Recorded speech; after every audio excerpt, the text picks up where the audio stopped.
esta era una pista de aterrizaje de 28 o 30 naves. Esto siguió ascendiendo y en un momento dado se apagó. Robot en 1997, acá hay relatos de principios de siglo y anteriores también. Los ojos verticales, enormes. Ay, serio, es que son, no sé. No hay.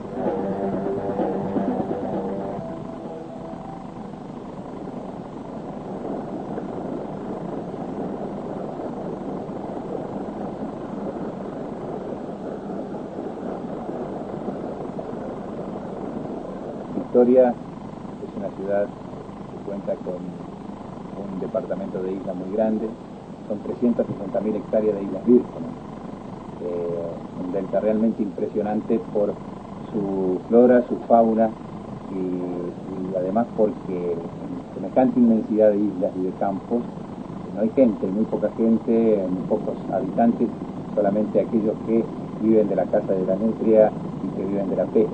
Son lugares ideales por su naturaleza realmente virgen y bueno, por la belleza que encierra todo lo que es estar en un contacto directo con la naturaleza y además las noches que son algo realmente espectaculares por, digamos que uno se da la idea de que está más cerca de las estrellas, que está más cerca del cielo.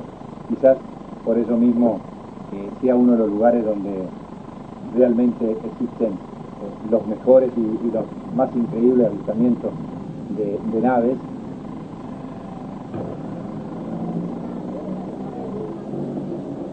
Los innumerables sucesos que ocurren en la ciudad argentina de Victoria, ubicada en la provincia de Entre Ríos, ha llamado la atención en estos últimos años a muchos investigadores dedicados al tema OVNI.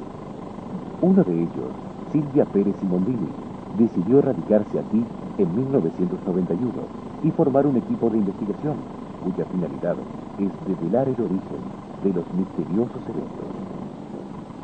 Estas luces que aparecen por esta zona realmente son tan misteriosas que nos gustaría poder enterarnos de qué se trata esta tecnología que ellos utilizan.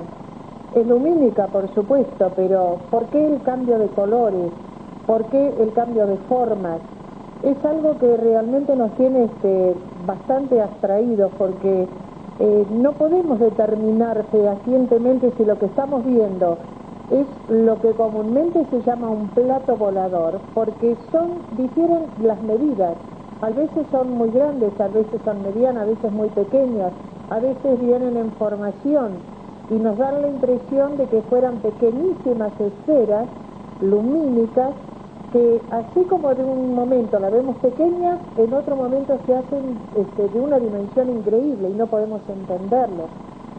Por lo tanto, pensamos que es una energía que quizá la brinda la misma la naturaleza, nosotros no lo podemos saber, pero si podemos entender que la naturaleza nos brinda absolutamente todo, porque nos brinda todo a los seres humanos, seguramente en el espacio existe una energía que puede ser aprovechada por alguien que conoce de este tema y nosotros todavía no hemos llegado a él.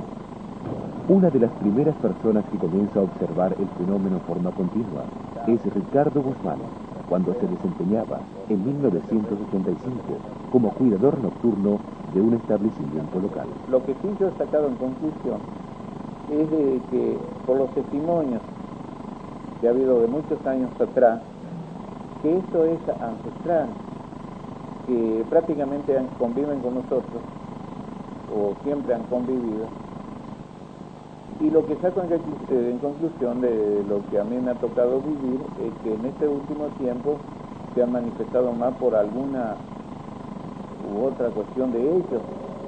Estas cosas que se están sucediendo, para mí es como que tienen que suceder porque siempre supe que Victoria es especial. La pregunta es, ¿de qué naturaleza es el fenómeno que estamos viendo? ¿Y por qué en Victoria? ¿O por qué en proximidad de Victoria? Ahí es cuando yo digo, tenemos varios misterios, uno dentro del otro, como los juegos de las casas. El misterio intrínseco del ovni solo, aislado ahí, esta cosa que está, y no sabemos qué es. El misterio del comportamiento humano frente a esa cosa, porque si vamos a hablar de misterio, también es misterioso el comportamiento del establishment, que nada nos dice y nada nos informa concretamente acerca de lo que son, de lo que podrían ser, para llevar una cuota de tranquilidad a la población desinformada. Mientras tanto, cada investigador posee sus teorías, desarrollando una metodología propia de trabajo que lo conduzca al abordaje de alguna conclusión lógica. Nuestra metodología de trabajo es quizás simple para el resto de la gente que sabe de nuestros movimientos. En un principio fue la observación de ver lo que pasaba en el cielo, lo que pasaba en el río, porque normalmente en principio nos manejamos yendo a lo que es muy conocido acá, que es el Cerro de la Matanza. Nos hemos dado cuenta y averiguado los horarios de los aviones, por ejemplo, las direcciones que llevan los mismos, las diferentes manifestaciones de los pescadores, y las noches sin luna son las noches donde el fenómeno mejor se manifiesta. Por lo tanto, ya teníamos algunos parámetros para manejarnos. De este modo, se han registrado muchos de los fenómenos que suceden en Victoria y que aún hoy no tienen explicación.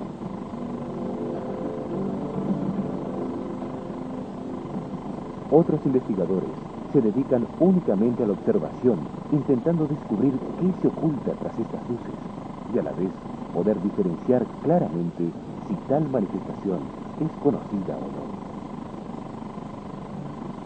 no. Esas son las incógnitas de que, aún utilizando instrumental convencional, hay luces que se resisten a ser identificadas. Estoy hablando de luces, ¿eh? Cuando un ovni aparece arriba nuestro, circular, perfecto, iluminando la ruta y los campos, sabemos que estamos viendo esto, un ovni, un objeto que está ahí arriba, no identificado, absolutamente increíble. Así de claro. Esas luces distantes son las que plantean la incógnita de saber qué estamos viendo, porque también se ven luces que parecen aviones y no son aviones. Aún vista con el prismático nos damos cuenta que no son aviones. Por el comportamiento, por su aspecto, por su forma de desplazarse. Y esas cosas las hemos visto claramente en Victoria. ¿Qué tenemos ahí, Néstor? Un vuelo. Ya, según esto, tenemos en Peterson un vuelo.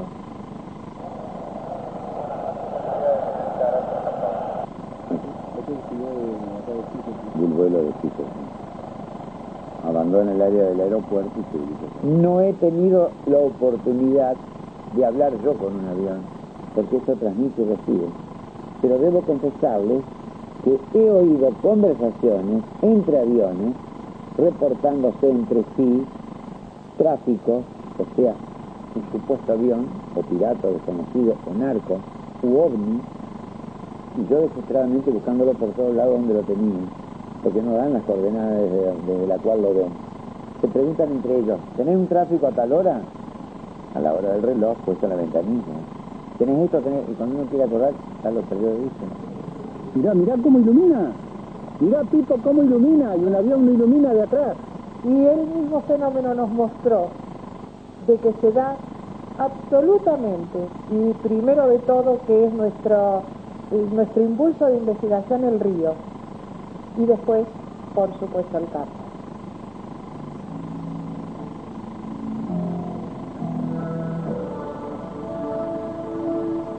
Benito Pasadores posee un campo con ganado en las cercanías de Victoria. Como era habitual, fue a controlar a los animales y el molino. Al llegar, observa con asombro que en el estanque faltaban unos 40.000 litros de agua, sin motivo aparente. Y por eso yo pensaba que era el bebedero que está ahí. Que se había vaciado por ahí, a veces se rompe el flotante, no tapa, pero no había agua y no se fue por ahí el agua. Al revisar el molino, logra divisar con enorme sorpresa que en el campo aparecían dibujadas unas extrañas huellas circulares. Y le digo, cuando entramos así, se me puso el caballo y vi un círculo, fue el primero que vi. 3 metros de diámetro, así, más o menos 50 centímetros. Seguida encontré otro y otro, lo dejé. Y después viene que creo que había 31. Esta era una pista de aterrizaje de 28, 30 naves. Pero sé que de qué parte venían, desde cuándo venían, Porque el círculo ese fue el último que estaba de pie en el pasto quemado y después apareció. Luces, yo andaba hablando acá, ese campo, de esos años, así luces vi muchas. Luces que pasaban así, parece que te pierden, y andaba hablando, en muchos casos le decía. Que no eran estrellas ni nada de eso, aparecían así. Fenómeno es. Decían la ISO de los círculos, no sé. Algo existe.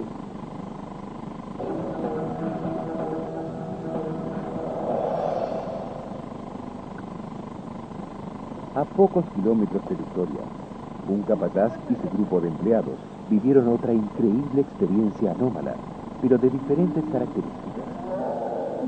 La importancia de este caso con respecto a la gran variedad de hechos ocurridos en Victoria surge a partir de las evidencias que permitieron realizar un análisis técnico por parte de un organismo oficial y la grabación en video obtenida poco tiempo después de ocurrido el evento. Bueno, eran como las 7 menos 20 de la mañana, cuando los muchachos estaban sacando leche ahí en el tambo y vieron una luz muy grande sobre aquel monte. Y me llamaron para que la viera. Y vino y se puso ahí a 200 metros más o menos de acá. Esa luz anaranjada era una luz grande. Y en ese momento se puso como un filo de luz finito, pero bien brisante, ya brisaba. Y bueno, pensamos que se iba a bajar alguien porque estaba oscuro. Y bueno, y de repente se sintió como un fogonazo, así que un estruendo, pero muy fuerte. Y una luz que se levantó para arriba. Cuando ya posiblemente se juntó con las estrellas, no sé. Pero a los pocos segundos quedó una luz chiquita, roja. Y no la vimos más. Terminados los acontecimientos, Montero y sus compañeros se dirigieron al lugar de los hechos. Allí descubrieron que 2 de los alambres, el primero y el último de los que componían el cerco, estaban totalmente fundidos, sus postes rotos, y en los alrededores, 3 sectores de vegetación calcinada, en apariencia, producto de una potente descarga eléctrica como la de un rayo. No, un rayo no.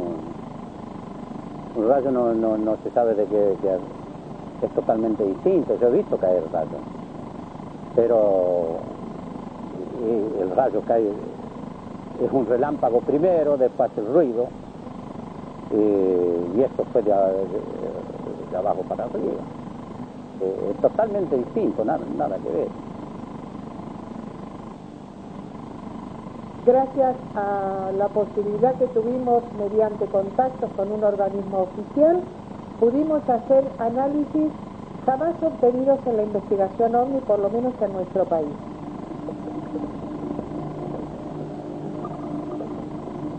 Hay varias cosas que nos llamaron la atención de este caso. Por ejemplo, que en el momento que se produjo esa tremenda quemazón que nos está determinando que fue superior a 4.200 grados de temperatura, como es conocida la energía microondas, que de eso también salió el análisis, lo raro, lo extraño fue que se quemó totalmente 3 metros en un radio, en una longitud de 15 metros, pero 3 metros fueron los que desaparecieron en el primer alambre. Y luego el otro que se quemó fue el quinto, el que estaba abajo de todo. Los que estaban los 3 en el medio fueron totalmente como que no hubieran existido para el fenómeno, no se tocaron. Y otra de las cosas que también nos llamó poderosamente la atención es que 2 huellas quedaron de un lado del alambre y una sola de este otro lado. Por lo tanto, nos está demostrando que esto estuvo flotando en el aire, que en ningún momento se posó, y si lo hizo, fue con 3 patas largas.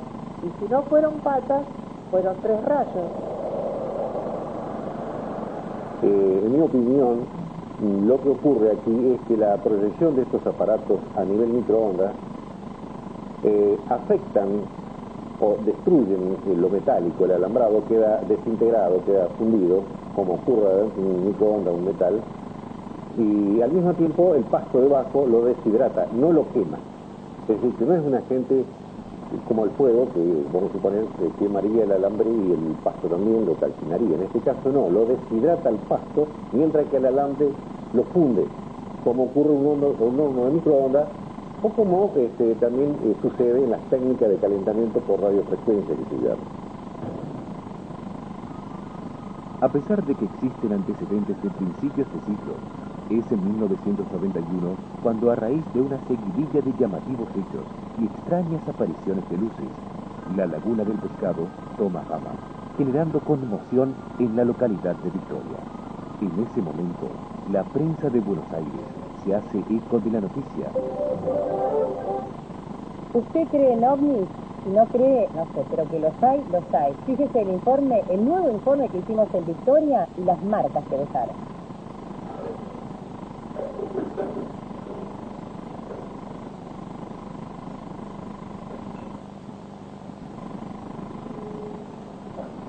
Durante un día de julio de 1991, Baby Basaldúa y su mucama Norma ven por primera vez una singular luz que se desplazaba en el cielo. En los días subsiguientes, la volvieron a observar en el mismo horario, pero con diferente trayectoria, por lo cual Baby decidió comentar el hecho a un periodista local. Fue así que a las 20:30 aproximadamente llegábamos, y en ese mismo momento el camarógrafo que me acompañaba, que iba con el dispositivo técnico disponible ya para comenzar a captar cualquier tipo de fenómenos, se ve sobresaltado cuando le pido que tome las primeras imágenes de lo que había ocurrido. A los 10 minutos que llega él con su camarógrafo, Norma, que estábamos en el parque mirando a ver si pasaba el tren inglés, me dice, señora, ya está la luz. Era el desplazamiento de un objeto luminoso que se desplazaba a muy poca altura y atravesando el campo, y la propietaria de la estancia, de Viva Saldúa, pide el largavista, binoculares, y se lo solicito para poder apreciar mejor el cuerpo que despedía esa luz, y puedo apreciar con asombro un platillo volador. Y me dice, señora, es un platillo por la forma en que se desplaza. Bueno, esto siguió ascendiendo y en un momento dado se apagó, se desapareció como si le hubieran soplado. Quedamos todos desconcertados. ¿Dónde está esa luz? ¿Qué pasó? ¿A dónde fue? La sorpresa fue enorme. Estábamos en una excitación prácticamente inexplicable. Fue una experiencia que hasta ese momento no cabía calificativo. A mí se me erizó la piel, porque nosotros fuimos para captar luces malas, de las llamadas luces malas del campo, y nos encontramos con este fenómeno que a partir de ahí en más comenzó a verse en forma más continua, y prácticamente lo que se calificó en algún momento prácticamente una invasión en Victoria. Y tan impresionó estábamos ahí, temblábamos todos, entre el frío que hacía y la emoción que teníamos, que el chico, el hijo de Norma, que era un niño que tenía 9 años en ese momento, al día siguiente le entregó un dibujo de la escena donde presenciábamos que esta luz se iba hacia el sur. Y en el dibujo se muestra el estupor retratado en los gestos que tenemos todos con las manos hacia arriba. Muestra el estupor, la impresión de lo que estábamos.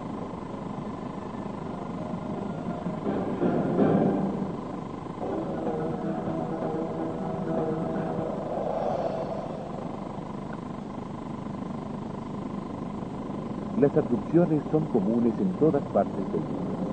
Muchos recuerdan ese tiempo perdido y relatan que han sido secuestrados por extraterrestres y sometidos a traumáticos estudios y operaciones. A partir de estos encuentros, algunas personas dicen convertirse en lo que se conoce como contactados.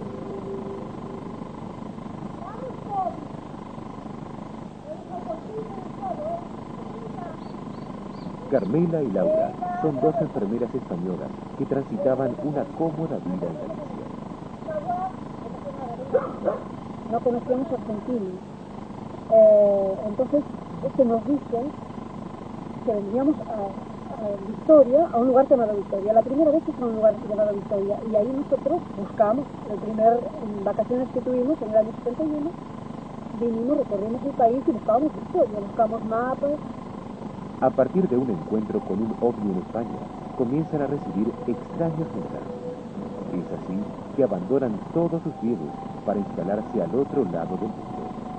Su misión, cobijar a personas necesitadas.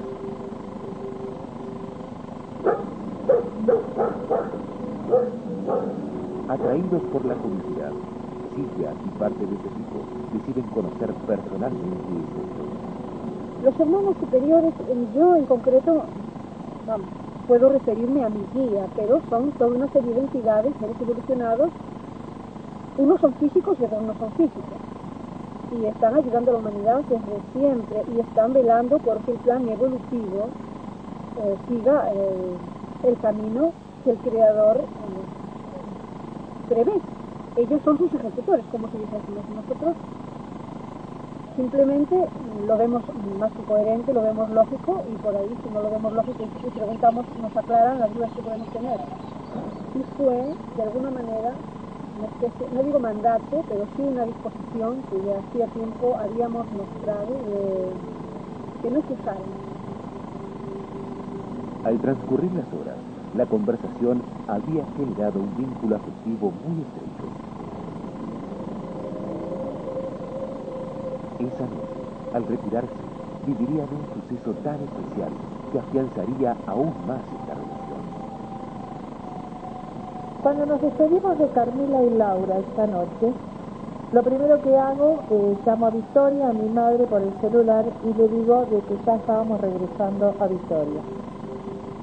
Nos subimos al coche y tratábamos de hacer más o menos en 40 minutos la distancia que nos separa de Hernández a Victoria, que es un camino de tierra, pero más de 50 minutos no podíamos demorar.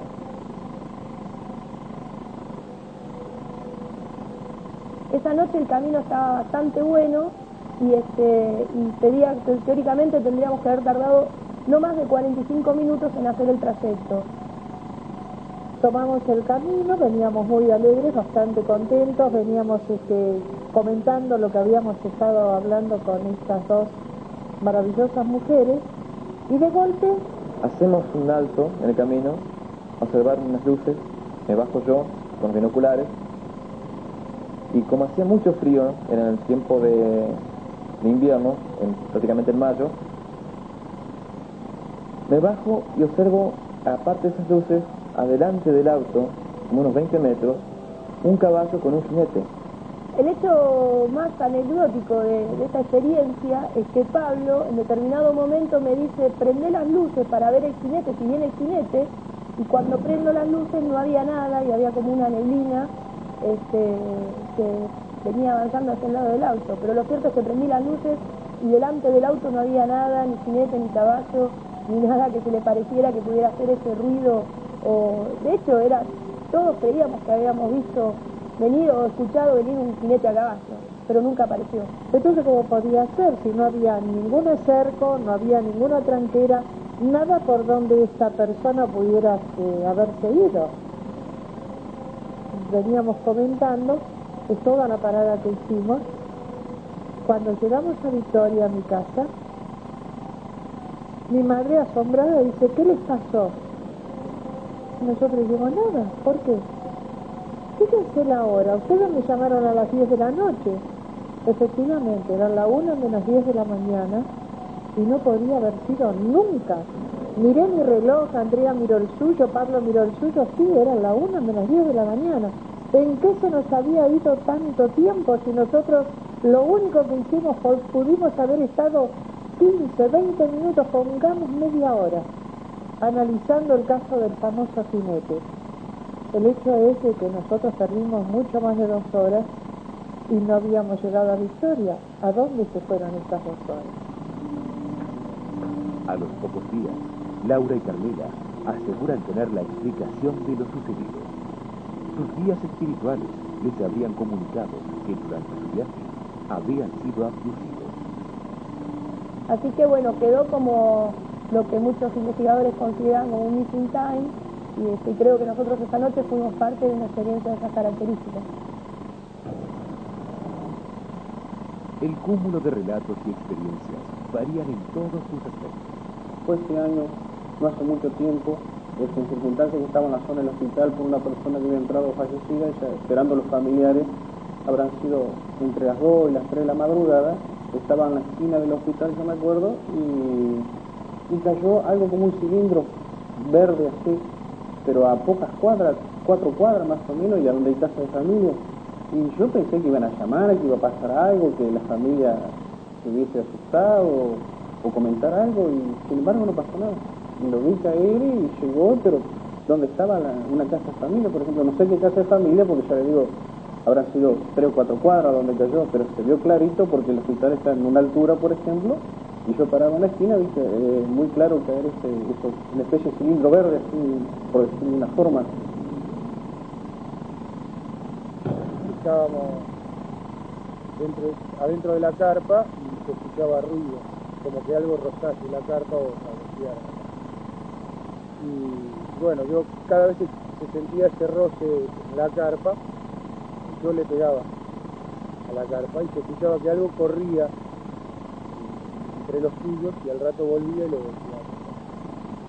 Salir no podíamos salir porque en el lugar donde estaba la carpa, primero que no teníamos la luz y segundo que había una picada muy alta, tendría 1,60 m, 1,70 m, y como no había luz era casi seguro que iba a caer al agua. Y bueno, después de un rato de hacer ruidos y que siguió, me di vuelta y miré en la carpa y fue una fracción de segundos que vi algo que me diría 1,10 m, 1 metro más o menos, muy chico, de contextura chica, y bueno, la parte que tendría que ser la cabeza, que tendría que ser algo normal, algo redondo, era algo triangular. No termina nada. Sí, a lo que diga, no nada. Le guste o no le guste a quien sea, le diga nada, pero era algo que era totalmente transparente. O sea, no era una cosa que sabía, yo vivo en un barrio de departamentos y esto pasó por encima del barrio de departamentos y yo miraba y lo veía moviéndose muy lentamente y pareciera que a través de ellos se siguieran viendo las estrellas. Eso era lo que me llamaba la atención y aparte era una cosa sumamente inmensa. Con tantos testigos y evidencias, ¿por qué no existe una respuesta científica y racional que explique satisfactoriamente todos estos fenómenos? ¿Qué es lo que estamos viendo? Estamos viendo exactamente fenómenos naturales, fenómenos físicos, atmosféricos, meteorológicos, fenómenos espaciales infrecuentes o poco conocidos, o estamos buscando, entre comillas, naves ocupadas por seres inteligentes. Y a la hora de contestar no sabemos exactamente qué es lo que nos impulsa a buscar esas cosas. Algo sí nos dice que ese tipo de fenómenos tiene un comportamiento que parece inteligente. Porque yo no conozco aerolitos que sigan a los autos. Yo no conozco un aerolito que se detenga de golpe. No sé de satélites que se salgan al encuentro, frenen, retrocedan y continúen marchando. Yo no sé de un sol que venga desde el horizonte a una velocidad espantosa y se frene de golpe, iluminando todo el lugar como si fuese de día, y vas a girar la cabeza para buscarlo de nuevo y ya no está más. La fenomenología ovni-lumínica de Victoria pareciera carecer de un patrón determinado. La gran concentración de fenómenos extraños se focaliza principalmente dentro de un triángulo imaginario trazado sobre este gran delta. Quiere decir que este triángulo en realidad está, se podría decir, constituido en la fenomenología ovni por Victoria, Rosario y San Nicolás o Varadero. Pero en realidad esos son epicentros del fenómeno ovni, ya que es el centro de actividad por observación por mayor cantidad de habitantes y demás. Sobre este triángulo también actúan efectos que no necesariamente están relacionados en sí con el fenómeno ovni, es decir, con la luz, con esa esfera vista. Por ejemplo, hay un caso muy particular que a mí me atrae mucho por el nivel de de personas que lo relatan y en el momento en que sale, fue mucho tiempo después de que sucedió y en una cena de amigos. El relato de dos pilotos, son dos pilotos muy experimentados en la zona, que hacían el vuelo Pueblo Ester, Victoria, Pueblo Ester en forma muy habitual, 3 o 4 veces por semana, en un avión. Es un 172, un Cessna 172 con equipo de navegación, incluyendo GPS, BORD, DNI, ADF, y en un vuelo que no es muy necesario, pero para el entrenamiento, por eso lo venían usando, que habían salido de Victoria hacia Pueblo Ester, venían controlados con el aeropuerto de Fisherton y con todo el sistema de navegación empleándose. Es un vuelo que en ese avión dura aproximadamente como máximo 28 minutos, 26 minutos, 30 minutos como máximo. Venían conversando tranquilos, en todo un vuelo normal, cielo despejado, de día, eran las 5 de la tarde, de verano, vuelo muy tranquilo. Y empezó a pasar el tiempo y ellos no veían la costa de Rosario. Seguían volando, ya cuando estaban en 54, 55 minutos de vuelo, estaban preocupados, pero empezaron a ver la costa. Se empezaron a acercar, pero con la sorpresa de que cuando se acercaron a la costa, se dieron cuenta ya de entrada cuando vieron que no era la costa de Pueblo Ester, era la costa de Victoria. Y el avión en ningún momento acusó ningún viraje, ningún movimiento, nada. El relato es de dos pilotos completamente experimentados, ¿no? Es como que el planeta se hubiera dado vuelta.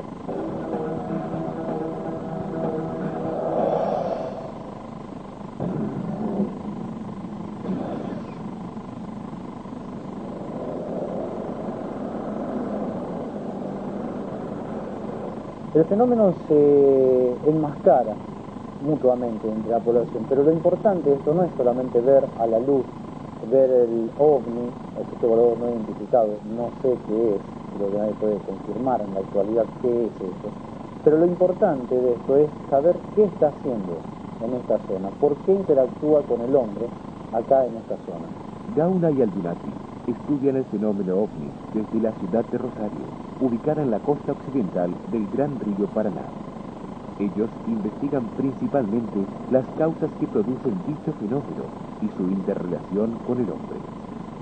Nosotros en 6 o 7 viajes que hemos hecho a Victoria, y que esa concomitancia la podemos ver también en este lado de la provincia de Santa Fe, sobre todo en la zona que va desde Rosario hacia San Nicolás, donde están las famosas empresas multinacionales, donde el fenómeno también se manifiesta en ese lugar, Punta Alvear, Pueblo Ester, Villa Gobernador Galvez, donde hay fenómenos, donde hay una interrelación entre los testigos, la gente que habita en ese lugar y el fenómeno ovni.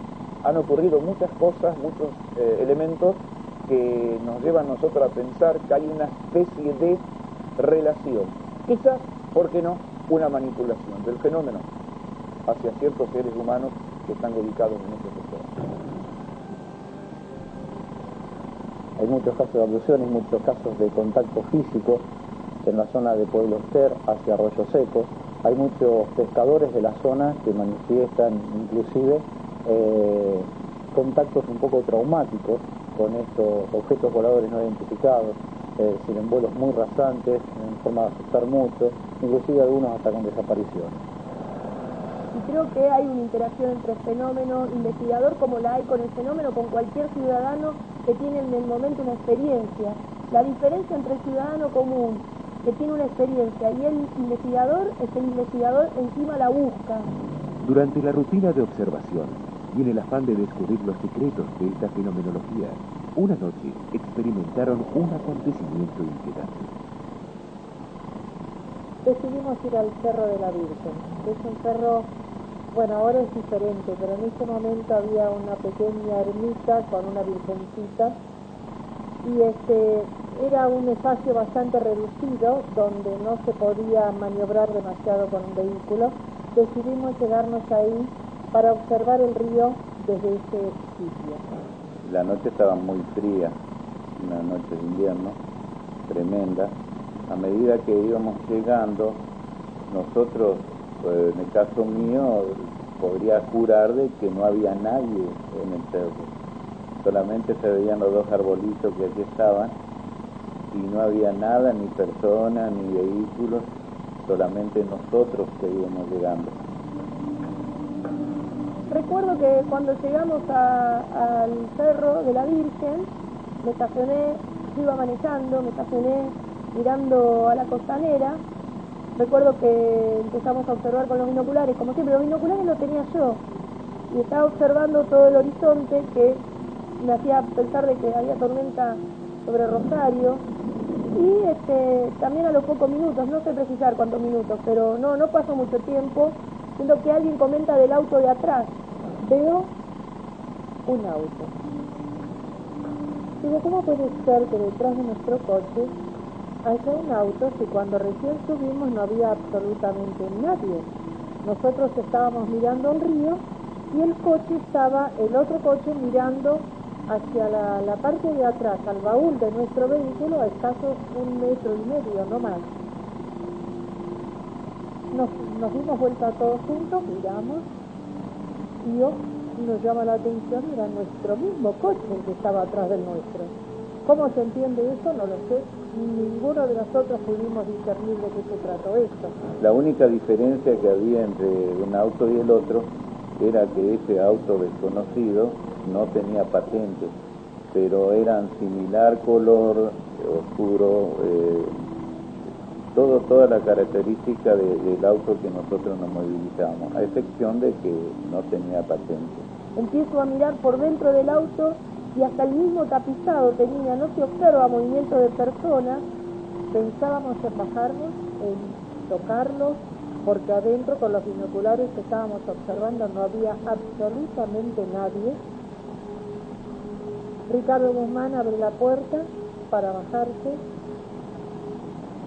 Yo di media vuelta por atrás del baúl, no me quise aproximar porque sentía resquemor o miedo, no sé cómo llamarle, algo sobre lo desconocido. Habida cuenta de que yo ya tenía una vasta experiencia en esto. Se metió muy rápidamente otra vez al vehículo y yo por primera vez les puedo asegurar que sentí miedo, porque era como que me estaba avisando que eso era algo sobrenatural, no era algo normal, sobre todo por la forma en que apareció. Bueno, después de todo esto nos quedamos bastante conmocionados, con ese miedo interno que uno a veces no sabe cómo explicar, por una experiencia rara, y al poco tiempo nos empezamos a quedar como adormecidos todos. Fue en ese momento que sentí como una soñolencia y me dormí. Y en una de esas yo me quedé dormida. Al lado mío estaba Ricardo Guzmán, se quedó dormida. Estaba Andreita, se quedó dormida. Y después aparentemente mi hija se quedó dormida también. Miro el reloj de que recién es la 1 de la mañana y ya están dormidos. ¿En qué momento? No sé, lo que sí les puedo, pero absolutamente me pasó, perdí la conciencia, indudablemente me quedé dormida yo también.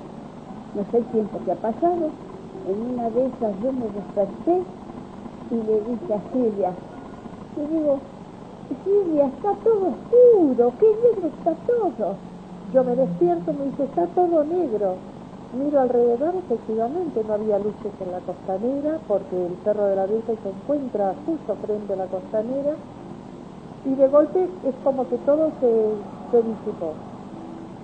Otra vez estaban las luces normales, estaba todo bien, se empezaron a despertar todos. ¿Qué hicimos primero? Mirar el auto. No estaba. El auto no estaba. Yo realmente me sentía raro dentro de mí porque es una experiencia inolvidable.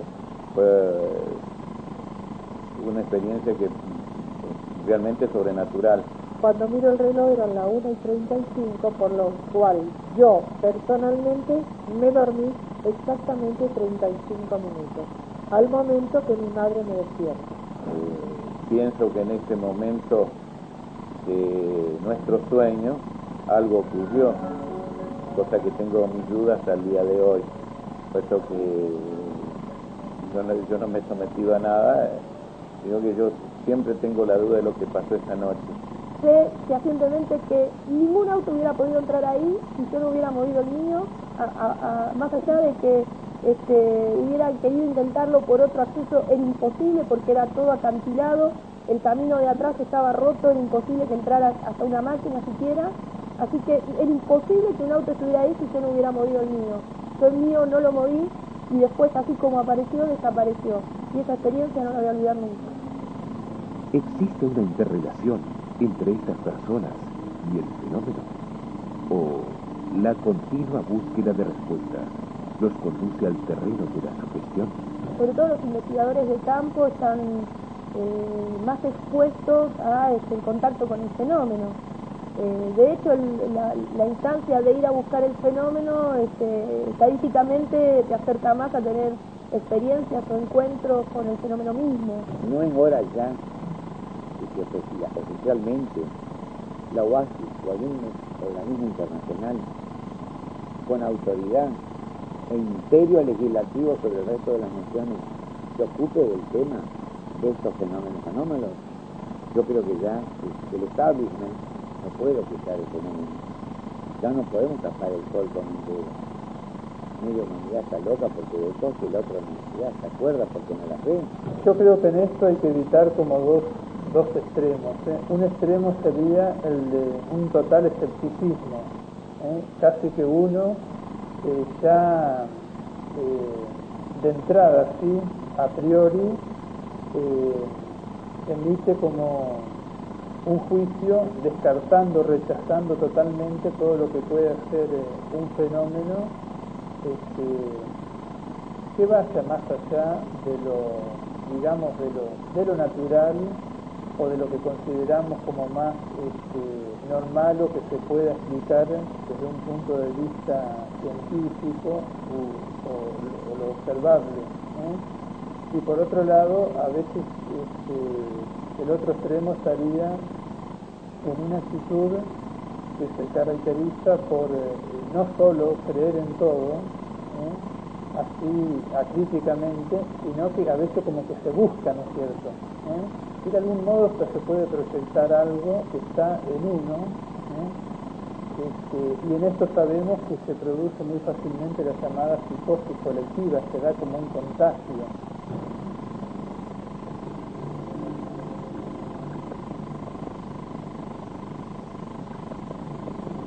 El misterio de Victoria, evidentemente, se extiende más allá del hecho de observar simples luces. Probablemente, en este mismo instante, se esté produciendo otro fenómeno inexplicable. Mira lo que es eso, por favor. Pero, ¿qué es lo que sucede? Pueden evaporarse durante una noche 40.000 litros de agua sin dejar rastro. ¿A qué responden las huellas circulares aparecidas en las inmediaciones? Si no fue producto de un rayo, ¿qué fenómeno natural ocasionó la destrucción del alambrado y la vegetación cercana? La creación de El Cobijo se relaciona con algún posible evento futuro. ¿Y por qué Victoria? ¿Las abducciones ocurren en la realidad o solo en sueños? ¿Pueden 4 personas alucinar una imagen virtual y a la vez dormirse en un mismo momento?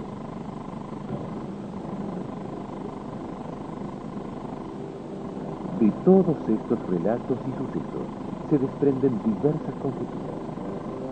Las incógnitas son muchas, pero la realidad es una. Las extrañas luces de Victoria existen y no son producto de ninguna actividad humana, al menos conocida.